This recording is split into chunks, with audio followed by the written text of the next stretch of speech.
This is clearly a signal to the Myanmar people from the junta that they are prepared to do whatever it takes, whatever rights abuses, whatever atrocities, whatever crimes they think they need to do in order to try to control the situation. They are now moving to execute political prisoners. That is the message today, that we will stop at nothing. It is a sign of the depravity of the Myanmar junta that they are prepared to take this kind of step. And it also shows that, because they have been executed, will cause a great deal of anger, frustration, and further determination by the Myanmar people to get rid of this military junta.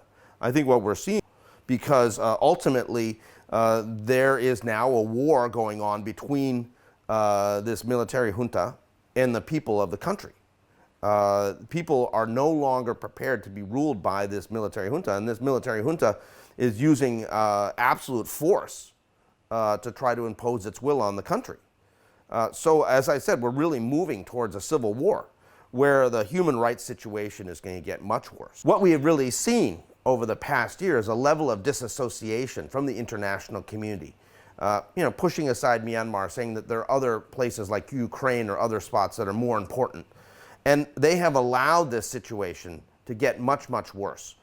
There's been a failure to impose sanctions. There's been a failure to impose a global arms embargo. All the sort of things that we were calling for last year that were absolutely critical to try to constrain a military junta that appears ready to commit crimes against humanity, against its own people in order to assert power.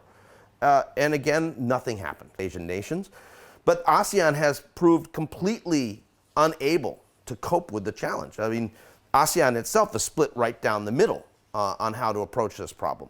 So it's now time for the international community to take it out of the hands of ASEAN and really look now to some sort of specific intervention that is going to then put the pressure on the military junta, force them to step back, and ultimately, we hope, reach some sort of deal where there can be a new political future for Myanmar. All right. So